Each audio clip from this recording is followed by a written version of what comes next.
Hello and welcome, everyone. I'm Natalia Kapitnik, Director of Communications at the Foreign Policy Research Institute. I'd like to welcome you all to the sixth episode of our special series, The Continent, where we explore how the war in Ukraine is changing Europe's politics and security. This discussion is being recorded and will be available along with previous episodes on our website, www.ifpri.org, Apple Podcasts, Spotify, or wherever you get your podcasts, and also here on Twitter. So with that, we'll get started, and I'll turn it over to our host, Aaron. Good morning, afternoon, and evening. Welcome to another live recording of The Continent. I'm your host, Aaron, and on this podcast, I'm learning about how the war in Ukraine is affecting politics, society, and security across Europe. Each episode, I, and in quotes, visit a country to learn from subject matter experts. This is our sixth recording, so if you're joining for the first time, like Natalia said, I encourage you to check out our prior recordings, which you can find under the FPRI Chain Reaction podcast. Let's get to it, though. Renowned international relations scholar Katy Perry, she definitely is one, once remarked, "You're hot, then you're cold. You're yes, then you're no. You're in, then you're out. You're up, then you're down." And when I hear that, at least from my vantage point, I think she was obviously commenting on Turkey's foreign policy under President Erdogan. Now, I don't want to get out over my skis here, but he seems like a pretty mercurial guy, with politics and relationships changing very frequently. Not to mention Turkey's immensely important role in security. It's got the second largest population in NATO, energy markets, and more. So on this episode, I'm visiting Turkey and trying to understand, what does Erdogan Erdo-want?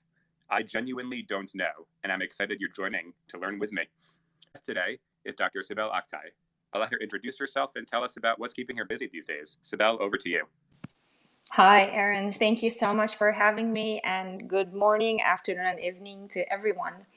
What's keeping me busy these days is the fact that I just moved to a new house and I'm making this podcast in the basement.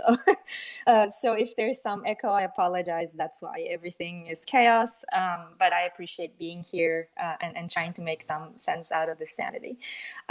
My name is Sibel Oktay. I'm an associate professor of political science at the University of Illinois at Springfield and a non-resident senior fellow at the Chicago Council on Global Affairs.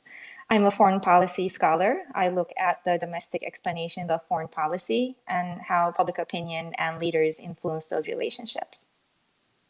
Now, you have a book coming out soon, do you not? I do. My book is called Governing Abroad, Coalition Politics and Foreign Policy in Europe, and it's coming out in the next couple of days, actually, from the University of Michigan Press in hardcover, paperback, and in open access format. So I'm very excited about that. The book focuses on post-Cold War politics in Europe, and argues and makes the case that we need to look at coalition politics, multi-party governments a lot more closely to identify their nuances and how those shape different foreign policy decisions. With some statistical work on nearly 20,000 foreign policy behaviors over a course of 10 years across 30 European countries, in addition to some in-depth case studies from Finland, the Netherlands, and Denmark. Well, I'll be looking forward to reading, and we will include a link to this to the book under this episode when we publish. Thank you. Turn to Turkey here. I have a question, and I don't want to sound glib, but I see with this ongoing war in Ukraine, Turkey on one hand seems to be trying to play an honest broker, not defending Putin necessarily, but maintaining open lines of communication. Turkey recently purchased very advanced anti-aircraft systems from Russia. At the same time, has blocked Russia from moving military vessels through the Straits from the Black Sea to the Mediterranean, and is also arming Ukraine. So what I want to ask is Turkey on both sides of the war? How do we reconcile Turkey's seeming neutrality with also arming Ukraine? Right. I think you really hit the nail on the head, and Turkey is really straddling this sort of critical line between Europe and the Western alliance and Ukraine on one hand and Russia on the other. Turkey has, for the most part of its history, stood at this sort of peculiar position between between the West and sort of rivals of the West, and it's no different when it comes to the war in Ukraine. This fascinating juncture that I call between the West and Russia is really fundamentally shaping its positioning vis-a-vis the war in Ukraine. So let's set the stage first, right? So Turkey is a member of the NATO alliance 1952. It had become member during that first wave of enlargement, if you will. And it's the second largest contributor to NATO with nearly 500,000 troops. It's led military operations in Kosovo, in Afghanistan, and participated in various other multilateral military operations as part of NATO. And even after the withdrawal of the United States from Afghanistan in the summer of 2021, Turkey had proposed to operate Kabul airport. So Turkey obviously has this deep and important history as a cornerstone NATO ally. Turkey is relatedly an ally to the United States, and that relationship used to be a lot stronger in the past. Called each other strategic partners, which, in sort of diplomatic language, it's almost like a step further than being an ally. But those relationships began to deteriorate sometime after 2013 for a combination of reasons, including Turkey's democratic decay, the war in Syria, the falling apart of a major defense deal between Turkey and the US that concerned the Patriot air system, which then, as you mentioned, led to Turkey's purchasing of the S-400s, the Russian equivalent. And then once Turkey did that, congressional sanctions were implemented from the United States. And also on top of all of those, crises, Biden and Erdogan don't really see eye to eye generally. And right now, as our listeners would be aware of, President Biden is visiting the Middle East. He is in Israel. He's moving to Saudi Arabia, and Turkey is 2 hours away from Tel Aviv, and just 3 hours from Riyadh. So clearly, the U.S., both at the foreign ministerial level and the presidential level, is kind of avoiding making that kind of state visit. On the other hand, though, so it's as you mentioned, it's sort of hot and cold. Things are going well and not so well at the same time. But especially after Turkey decided to lift its veto against Swedish and Finnish membership in NATO, the relations began to sort of thaw once more. And Biden seems to be supportive of letting Turkey sort of purchase F-16s. And the Republican Senator Lindsey Graham also visited Turkey recently and said that he would do everything in his power to make that sale happen, as it has to be sanctioned by Congress. And so these are good messages coming from the opposition side in the United States. And so these are sort of one side of the coin that helps us explain why Turkey is supportive of Ukraine in certain respects. But then there's that other side of the coin, right? There's a flip side. And the flip side of that is that Turkey is also a major trade partner to Russia. And Turkey is also a defense partner with Russia, especially when it comes to the purchasing of the S-400s and the dealings in Syria in the context of the Syrian war. To give you a sense of how close and how deep, I guess, the economic relationship between Turkey and Russia is, the total trade volume in 2021 was over $30 billion US. And Turkey purchases natural gas from Russia and exports a lot of agricultural products such as citrus and other kinds of fruits and vegetables. Turkey importantly attracts millions of Russian tourists each year that really sustains the tourism industry, especially during the summer. So prior to the pandemic, in 2019, 7 million Russian tourists visited Turkey.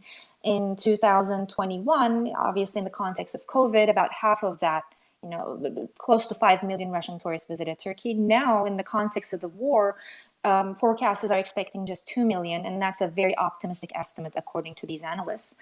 And so that just means that the substantial economic activity that was brought by tourism is now plummeting, and that has enormous economic repercussions for the people on the street, but also for the government as well. And so all of these are shaping how Turkey is navigating the war in Ukraine, which everyone, including myself, consider to be a balancing act.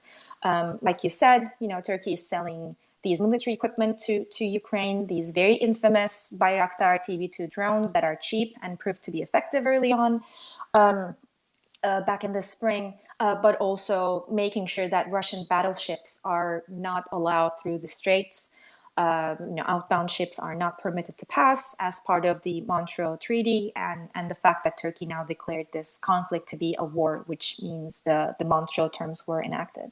And so Turkey is trying to maintain this balancing act, and more recently with its efforts to mediate the crisis, and especially the grain transfer from the grain shipment from Ukraine to developing countries to stop this impending food crisis. That's great background. I really appreciate that. Let's turn in a little more detail to Turkey's relationship with Russia. And I remember this very, very clearly. It was, I guess, just before Thanksgiving in 2015. And I was working in the political risk industry at the time, hoping for a very quiet day before the holiday started. And sure enough, I woke up to news that Turkey had shot down a Russian fighter aircraft just at its border, and did not have a very quiet day as a result. And so that was I think safe to say, a very low point in the relationship, with sanctions that followed from Russia. But it seems things are a little more stable now. So I wanted to ask about where the actual Russian-Turkish relationship stands right now, and also the extent to which you mentioned the S-400 missiles instead of Patriots.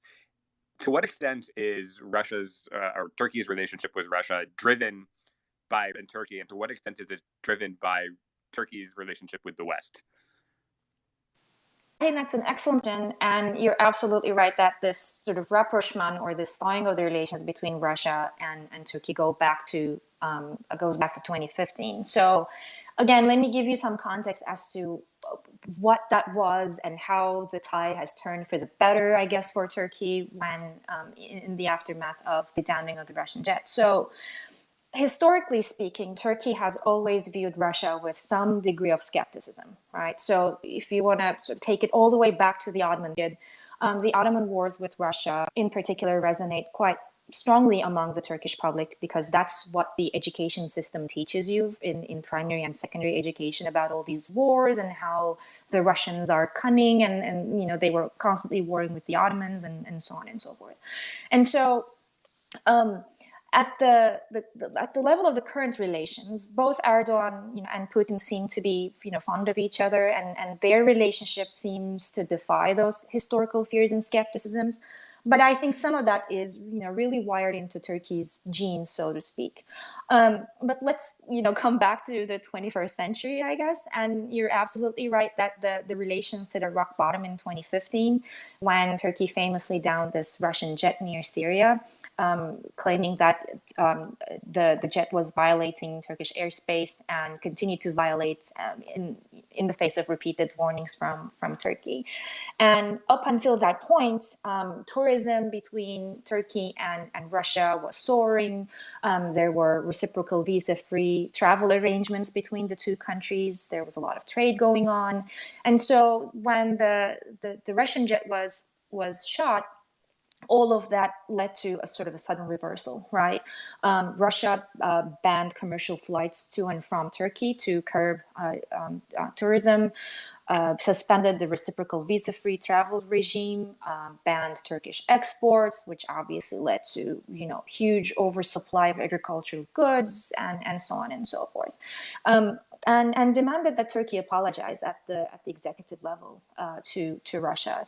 Turkey refused to apologize at first, but about a year later, I think it was in June of 2016, Erdogan did apologize to his Russian counterpart. Although if you Google news from that period, the pro-government outlets in Turkey explained that this was not an apology. It was just an acknowledgement of the downing of the jet, and that that Turkey regrets that this is how it turned out to be. But then pretty much every other news outlet, pro or anti-government, or international news outlet, just wired that as Turkey apologized and Erdogan apologized to his Russian counterpart. And so quickly after that, if you think about the timeline, the plan to purchase the Russian-made S-400s really came along soon after that apology. So I think if this rapprochement, if there ever was one, happened around that time and sort of crescendoed with the purchasing of the S-400s. I think it is absolutely correct, the observation that Turkey's relations with Russia is really pegged to Turkey's relations with the United States and with the West.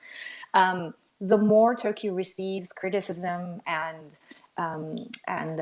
these sort of critical viewpoints about Turkish democracy and the way in which Erdogan rules and so on and so forth, that has a sort of an antagonizing effect on Turkish public, but most importantly, the Turkish government, which then looks elsewhere.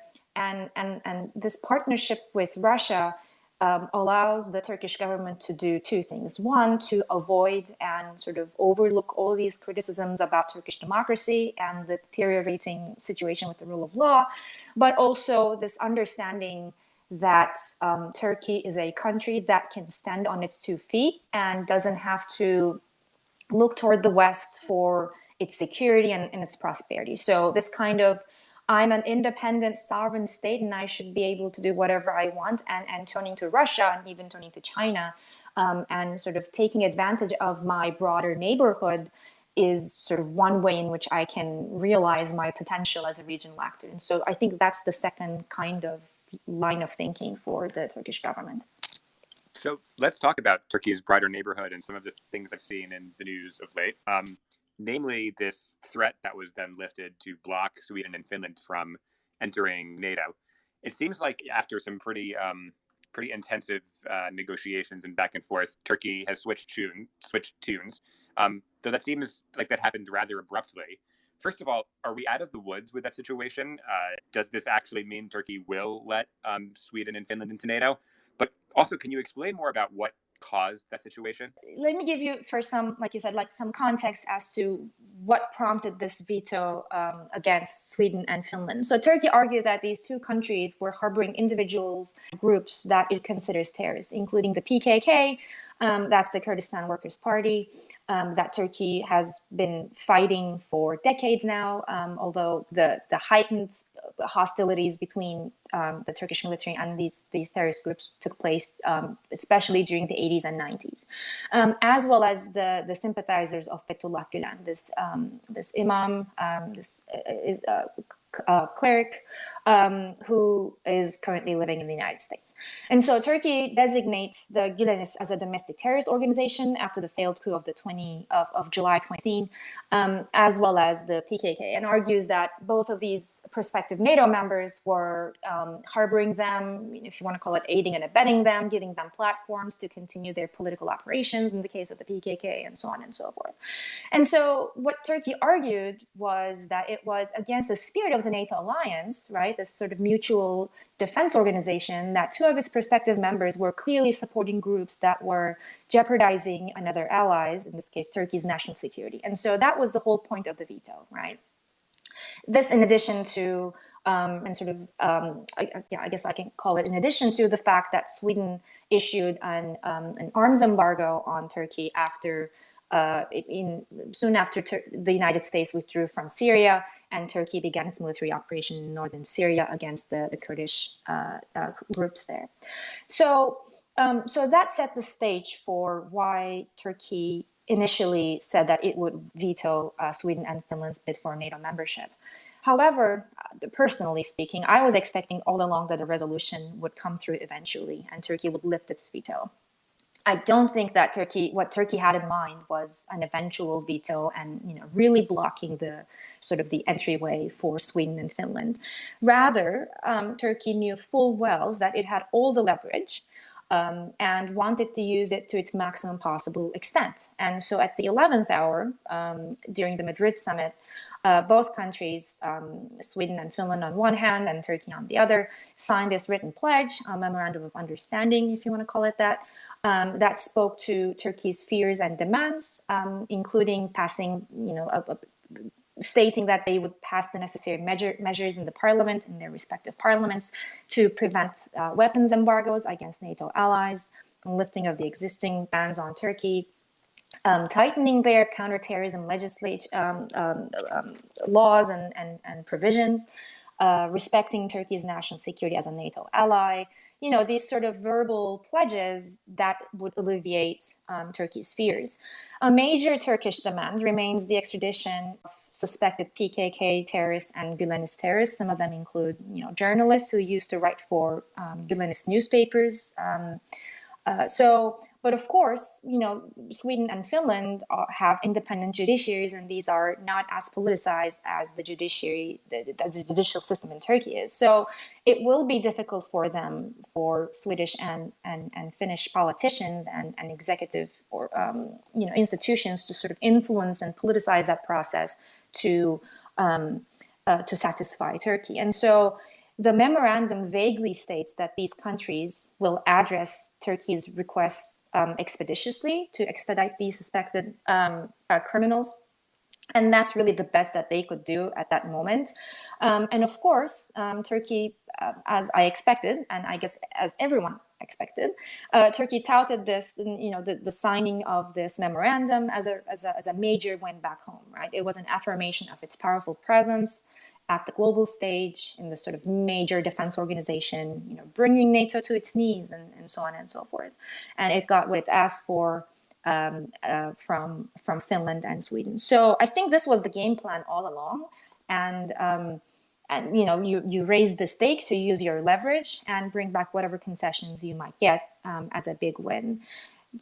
You asked whether we are out of the woods. I think it depends on who you ask, right? So if you ask NATO, if you ask Sweden and Finland, absolutely, we are out of the woods. The agreement is signed, sealed, and delivered, and it's a done deal, and these countries will now fully become NATO members. For Turkey, obviously, we're not out of the woods. In fact, within hours after the memorandum was signed in Madrid, Turkish officials spoke to the media saying that they will see these demands through, especially these extraditions, and that Turkey has the right to, quote unquote, spoil the process if needed to get what it wants. But I don't think Turkey will really go down that road and further jeopardize its position in NATO, especially seeing as relations with the US currently, especially with respect to the purchasing of the F-16s, are progressing. So I think it's going to sort of go with the flow from here on out. And I would say that we're out of the woods. So last question about Turkey's immediate neighborhood, but I've heard a lot about plans for a fairly significant military operation inside of Syria, something that I believe both the US and Russia, weirdly enough, have criticized. Could you, I guess, first explain what is Turkey's goal or vision for Syria, and what is driving this need or desire to launch an operation? Right. So Turkey's longest land border is in the south, and that's sort of along the Syrian border. And during when the Syrian civil war began, what happened was that the northern pocket, right? So this northern strip that borders Syria and Turkey, there's a lot of Kurdish presence there, right? So the Kurds are the biggest ethnic minority in the region without a state, and so you have about 20% of Turkish population is Kurdish, and they are mostly populated in the southeast. And then you also have sizable numbers of Kurdish population in northern Syria. And so when the central government was deteriorating at the height of the war with ISIS, Kurds were the primary forces on the ground who, with United States support, were fighting to overcome ISIS threat. And over time, they began to entrench greater economic, political, and territorial power along that northern strip in northern Syria. What Turkey wants to ensure is that this kind of territorial consolidation of Kurds in northern Syria does not jeopardize Turkey's own territorial control over its southeast, and that this kind of irredentism does not spill across the border for an even greater territorial claim for the Kurds.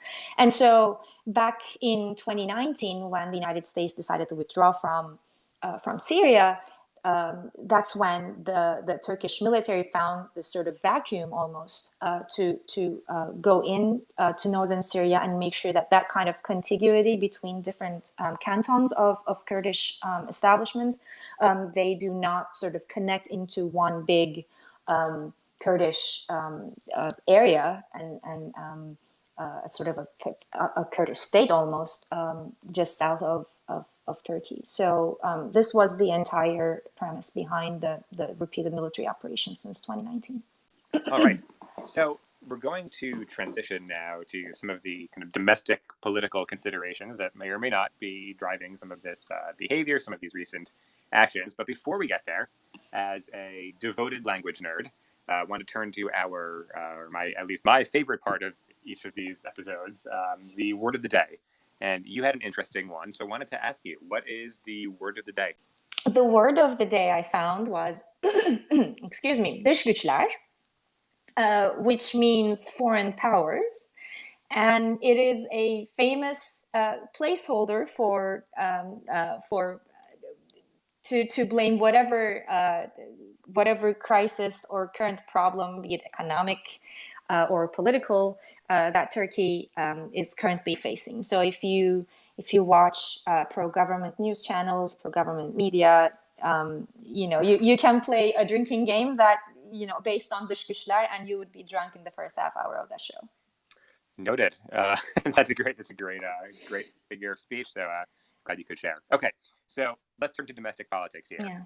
I think the thing I've read most about recently is the fact that Turkey has elections coming up. So wanted to ask what's at stake, and then also, as I've termed it, the Mr. Rogers question: who are the people in your neighborhood? But more specifically, who are the parties that are running? Who are the kind of players we need to be familiar with? Right. So the stakes are really high, and we can get to that. But the next elections are scheduled for 2023, next year. That's the Republic Centennial, and it has huge symbolic importance. So the elections will be both for the legislative branch and the executive branch. So both the parliament and the president will be up. And so not just the symbolic meaning of having elections in 2023, but also for Erdogan personally, the stakes could not be higher. This is politically important too, and the stakes are higher also because these are the first elections since the devastating result that AKP received in 2019 during the local elections, when Erdogan's party lost all of the three major cities to opposition candidates. The mayoral elections were lost in Istanbul, Ankara, and Izmir, the three largest cities. And so I think the AKP and Erdogan specifically realize that there is now a real possibility that they might lose the general election, which means losing the presidency that was established entirely around the person of Erdogan, as well as parliamentary plurality. So I think they are going to do whatever is necessary to win these elections. The electoral system has become somewhat complicated since Turkey officially moved to a presidential system and adopted a new constitution a couple years ago. So now individual political parties have incentives to run as blocs, as what they call alliances, rather than independently, both for the legislative and executive elections. So the presidential election is a two-stage sort of majority runoff style. And so that creates even more incentives for parties to sort of constantly work together to establish these big pre-electoral alliances. And so right now we're looking at two major blocs in Turkey. One of them is the AKP bloc with the Nationalist Action Party, the MHP. And in the opposition, you have a broad sort of four-party alliance of the opposition that consists of the Republican People's Party, the CHP, these are the secular Social Democrats, and a bunch of center-right parties, including one that's ruled by a former Minister of the Interior back in the 90s, Meral Akşener, who split from the MHP and she established her own political party, the İYİ Party. There's the Felicity Party called Saadet Partisi. These are the old school Islamists that come from the Necmettin Erbakan Refah Partisi tradition. And then the Democrat Party, which is a really tiny political party that I think sort of follows the footsteps of the True Path Party, a major center-right party of the 1990s specifically. In addition to these two major blocs, there are a few parties that are formed by former AKP ministers. So you have DEVA, which means remedy, which is led by former finance minister Ali Babacan. And then there's Gelecek Partisi, the Future Party, that's led by Ahmet Davutoğlu. You might remember him as the former prime minister and architect of Turkey's, I think, disastrous foreign policy in the early 2000s and into the 2010s. Then, of course, there's a pro-Kurdish HDP, and I think it's the kingmaker, and it needs to be reckoned with. In fact, they were the ones that made the local election victories, especially in Istanbul, possible. And I think they might well do that again in 2023. So I think the opposition bloc particularly will have to sort of bring that party into the fold in some capacity to make it an even more decisive win if they have, if they have ability to sort of snatch the election away from AKP. So, question there, just as a Russia person, it sounds almost silly to ask, but could Erdogan just lose the election outright? Is that a real possibility? I think it is. If the election is fought fairly and freely, I think there is a real possibility that he's going to lose. There's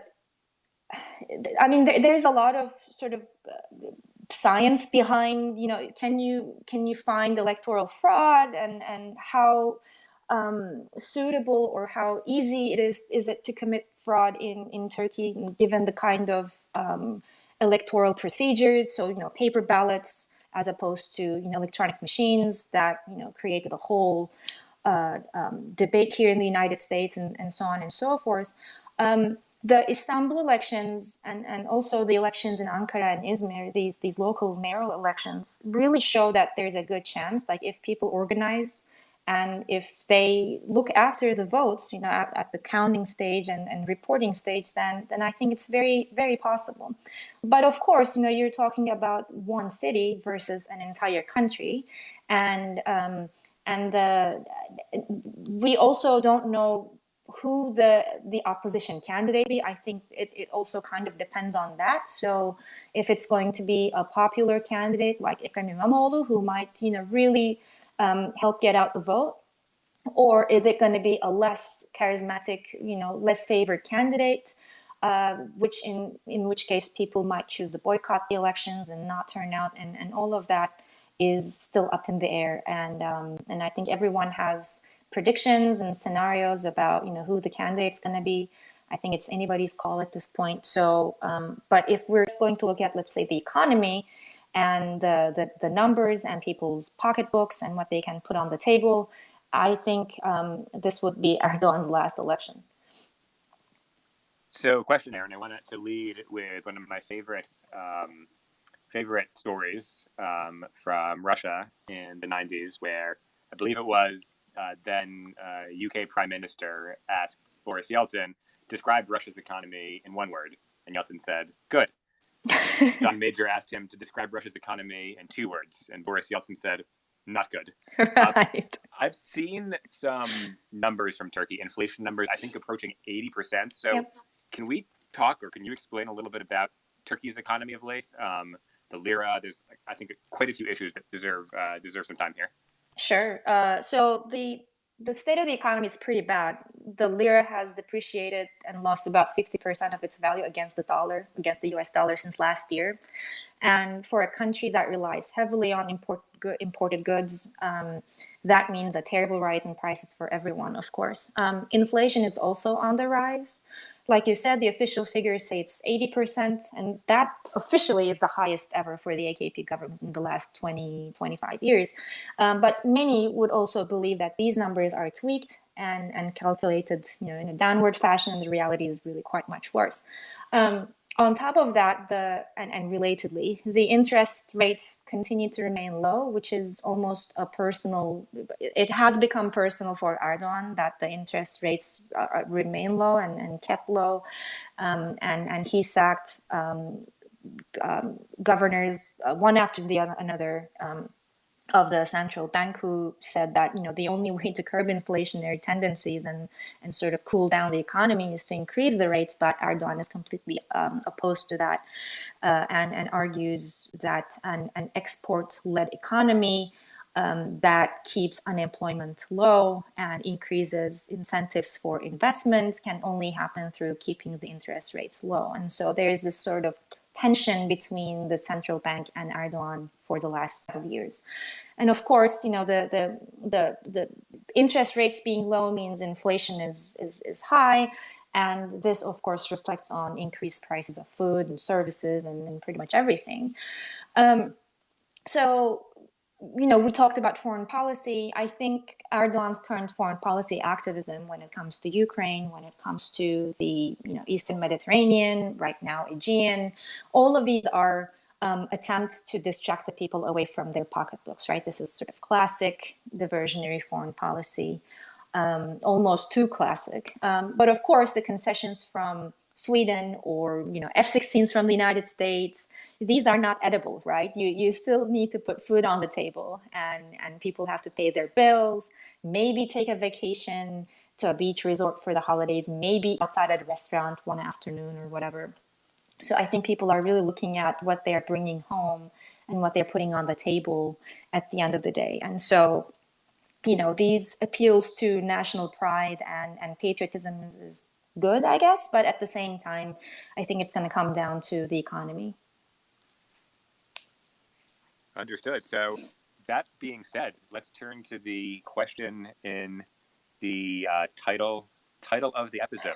What does Erdogan want? Erdogan wants to not be Erdogan, right? So he wants to rule for as long as he can. And I think he wants to die in office. He knows that there is no peaceful exit for him. And he knows that he will face a deluge of corruption lawsuits, even though the opposition tries to sort of calm him down and calm his supporters down. Maybe I could have used helalleşmek as our word of the day for today, which means sort of making amends and sort of let bygones be bygones and let's move on. Let's look to the future, kind of a reassurance for Erdogan that you're not going to be put in jail when you step down, right? But I think he's facing. It's impossible for him not to think about what might happen to his future. He went to prison once. He definitely doesn't want to do that again. And so I think he will do what it takes to legitimately remain in power until the end of his days. And so, people might be thinking, this guy talks like an authoritarian leader, acts like an authoritarian leader, and yet he's so interested in holding elections and having these electoral victories one after another in his 20 years of political career at the national stage. I think he really wants to do this legitimately, and so elections obviously are the best way for him to claim legitimacy. But I think he's gonna try really hard this time to keep power and die in office whenever that might be. And on that note, thank you for joining today, and thank you, listeners, for joining us as well. I'll turn it back over to FPRI to close this out. Thank you for having me. Thanks, Erin, and thank you to Sibel for this great discussion and to all of our listeners for joining us. As a reminder, if you missed any part of the discussion, the recording will be available shortly, along with all 5 previous episodes. And as always, to explore more from FPRI's research, podcasts, and upcoming events, be sure to visit us on www.fpri.org. Until next time.